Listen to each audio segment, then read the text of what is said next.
தொழிலதிபர் வீட்டில் வேலைக்கு சேர்ந்து 20 நாட்களில் வேலையை காட்டியவர்கள்தான் இவர்கள்.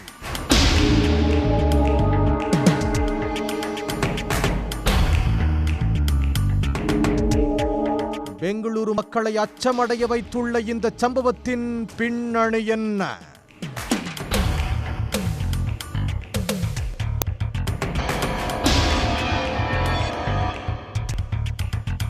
கர்நாடக மாநிலம் பெங்களூருவைச் சேர்ந்தவர் MR சிவகுமார் கவுடா. இவர் ரியல் எஸ்டேட் மற்றும் கட்டுமான துறையில் முக்கிய புள்ளியாக இருந்து வருகிறார்.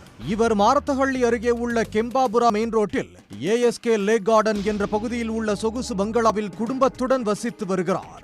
இவர் சம்பவத்தின் போது தனது குடும்பத்தினருடன் கெம்பாபுராவில் அவர்களுக்கு சொந்தமான மற்றொரு இடத்தில் நடந்த பூமி பூஜையில் கலந்து கொள்ள சென்றிருந்தார். அப்போது மதியம் 12 மணி அளவில் அதே வீட்டில் வேலை செய்யும் அம்பிகா என்ற சமையல்காரர் வீட்டின் தரைத்தளத்திற்கு சென்றுள்ளார்.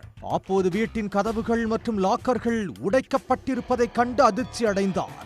இதனை சிவகுமாருக்கு செல்போன் மூலம் கூற, இதை கேட்ட அவர் அதிர்ச்சியில் வீட்டிற்கு அவசரமாக வந்து பார்த்தபோது தரைத்தளம் மற்றும் முதல் தளத்தில் இருந்த பீரோக்கள் உடைக்கப்பட்டு 11.5 கிலோ தங்கம், வைர நகைகள் மற்றும் 11 லட்சம் ரொக்கம் திருடப்பட்டிருந்தது தெரிய வந்தது. கொள்ளை போன மொத்த மதிப்பு 18 கோடி என்பது கண்டுபிடிக்கப்பட்டது.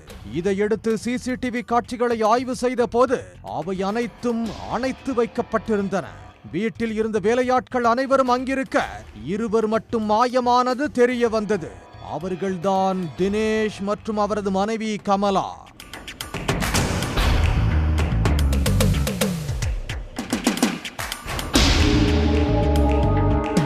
நேபாள நாட்டைச் சேர்ந்த இவர்கள் கடந்த 20 நாட்களுக்கு முன்தான் அங்கு வேலைக்கு சேர்ந்துள்ளனர்.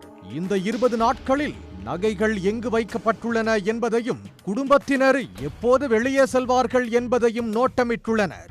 சரியான நாளை திட்டமிட்ட அவர்கள் கொள்ளை முயற்சியை தொடங்கும் முன் வீட்டின் மின்சார இணைப்பை துண்டித்துள்ளனர். இதனால் வீட்டில் இருந்த CCTV கேமராக்கள் மற்றும் பாதுகாப்பு அலாரங்கள் அனைத்தும் செயலிழந்துள்ளன. இதன் பின் இரும்பு ஆயுதங்களை பயன்படுத்தி தரைத்தளம் மற்றும் முதல் தளத்தில் இருந்த பீரோக்கள் மற்றும் லாக்கர்களை உடைத்துள்ளனர். பின்னர் பீரோவில் இருந்த 11.5 கிலோ தங்கம், வைர நகைகள் மற்றும் 11 லட்சம் ரொக்கத்தை கொள்ளையடித்துவிட்டு யாருக்கும் தெரியாமல் பட்ட பகலிலேயே தப்பிச் சென்றது போலீசார் விசாரணையில் தெரிய வந்தது. குற்றவாளிகளை பிடிக்க பெங்களூரு போலீசார் தனிப்படைகளை அமைத்துள்ளனர்.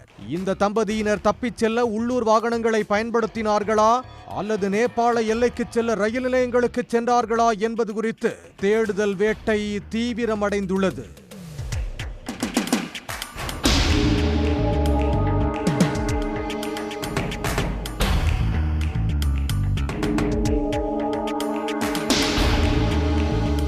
உடனுக்குடன் செய்திகளை தெரிந்து கொள்ள சன் நியூஸ் பெல் ஐகானை கிளிக் பண்ணுங்க.